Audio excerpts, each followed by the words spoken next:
very attractive paint scheme and two very attractive passengers on the upper wing surfaces.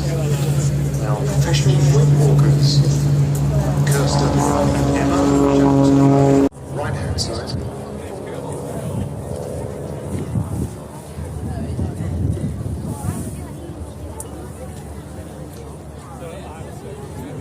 Big Norman's AeroSuperBatics Wingwalkers operation has been going since 1984. Highly experienced in this particular form of entertainment. Numerous sponsors over the year. You might recall the Crunchy Flying Circus. I do. And also one time they were sponsored by Hugo. Utterly Buffly, that's it. Gino, Skincare, Breitling indeed.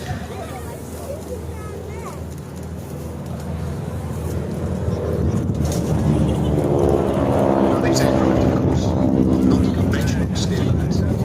They have 450 rated engines for 50 horsepower rated engines. Obviously, the passengers causing quite drag to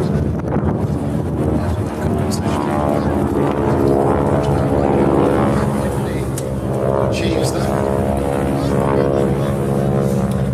And these airplanes also have adjustments to the ailerons.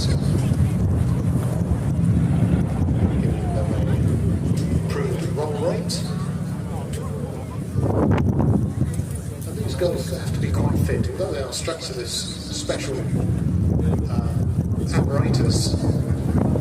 They still have to move around against the speeds of around 150 miles an hour. And you can see now that they're on their side. This is because they, for 70 years now, have this swiveling rig that the team developed leading over you, and they've got a terrific view of you over on their side like that. So do wave back, please, to show them that you're enjoying exertions, because we're not joking. It's windy enough on the ground here today. Up there, it's even worse. It is. And whilst we enjoy their display, I can tell you these girls, they really do enjoy what they're doing. Yeah. I've done a bit of flying. It takes a special kind of person to do this sort of thing. Back in the day, wingwalking was part of simple flying services to get after the First World War.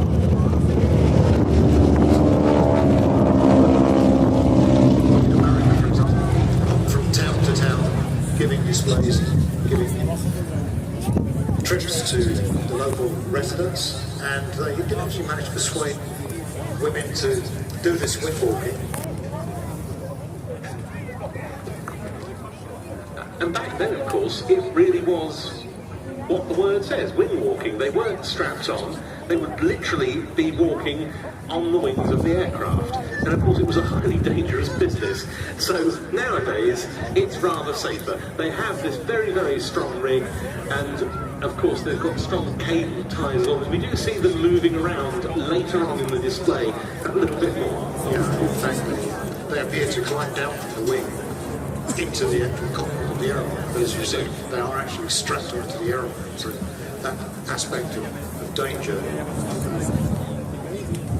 is not as it were back in the 1920s and 30s. No, and the other thing was in the 20s and 30s, they were not using powerful aeroplanes such as this. They're coming in towards us for a break. You can see, if you're looking closely, the wingwalkers are in the star position on top of the wings. The team leader is about to call the break.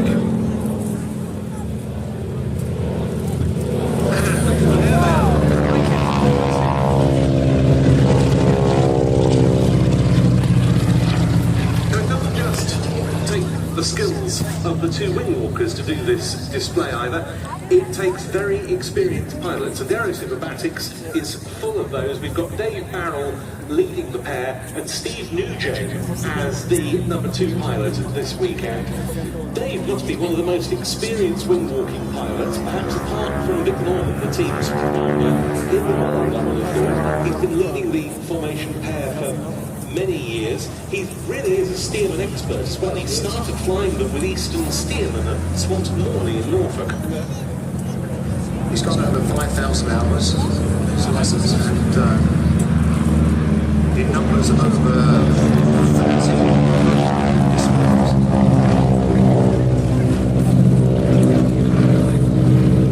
He's also a very talented engineer as well.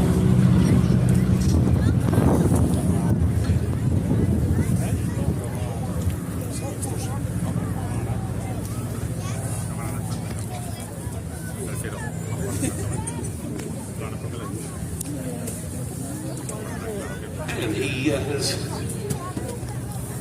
a good connection with this area because he did his private pilot's licence not very far from here at all, more than 30 years ago now, over at Marshall's Airport in Cambridge. It's probably about 3 miles away from you. Yes, it's a lot of display pilots do, and a lot of pilots who move on to vintage aircraft do, building up his hours by flying skydiving aircraft at a local club. That's a very good way into doing that because you get a lot of takeoffs and landings.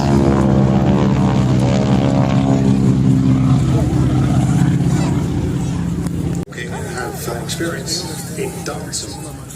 Talking to Kirsten earlier, she said, I asked her, how did you get into wing walking? She said, I just applied for the Echo.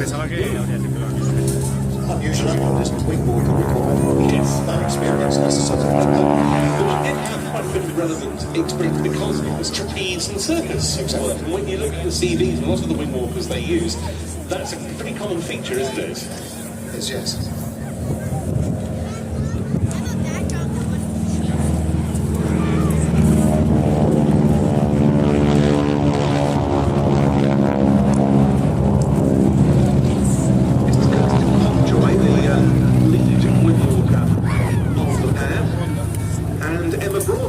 Is flying on the number 2 aircraft. Not just trapeze and circus arts for her and her background. Oh no, marathon running, shark, cage diving, kite surfing. And a good time to think about giving these girls some encouragement to show how much they enjoy. yeah, they've obviously gained a bit of altitude here. So I mean, the view down from there must be windy, terrific.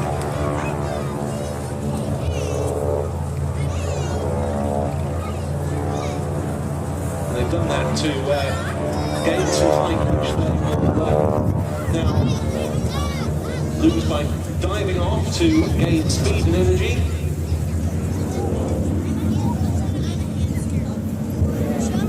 So as they come into their dive, get that big wave. Yes, they're doing a handstand on the cruising formation of A-line rollers.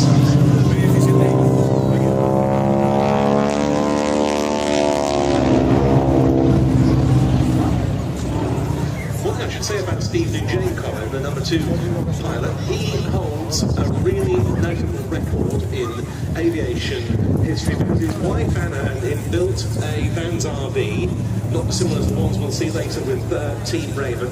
Steve flew it solo from Cape Town to Cape Town and back, and in so doing, he beat the London to Cape Town record that Alex Henshaw had set in the Percival Mughal back in 1939. Wow. He was the first person to manage to do that. Now, the 2 wingwalkers are in the Superwoman pose.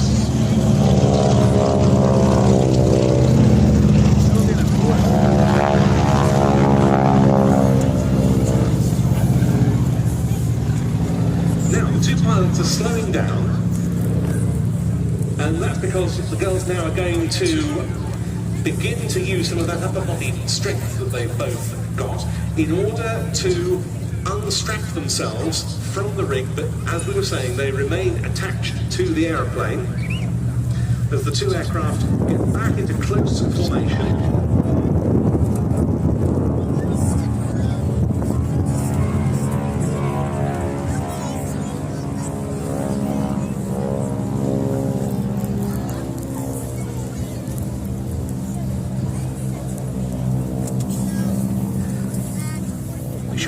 course, that the Boeing Stearman cadet was one of the great primary trainers of the war years. It trained thousands of particularly American pilots. The aircraft built in huge quantity. It's not exactly known how many were built, because so many more were constructed after the war from spares.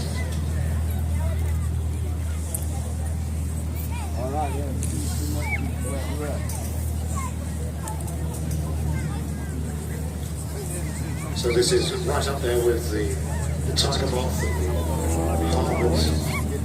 Yes, it would have been this aircraft that progressed onto the Harvard or the T6 Texan 2, PT-13 and PT-17, the main versions for the US Army Air Corps and Army Air Forces. It was the N2S to the US Navy. But now, in they come for a pass they call the Goose. So give them a wide there, because they can clearly see it.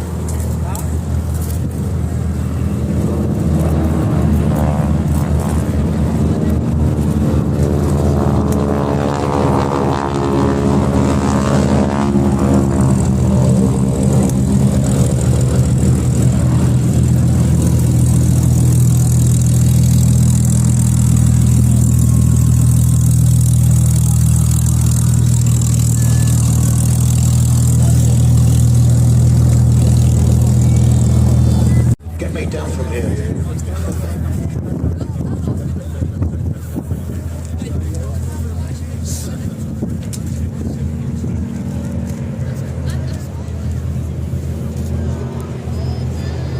Well, this coming back in the opposite direction is the reverse Goose.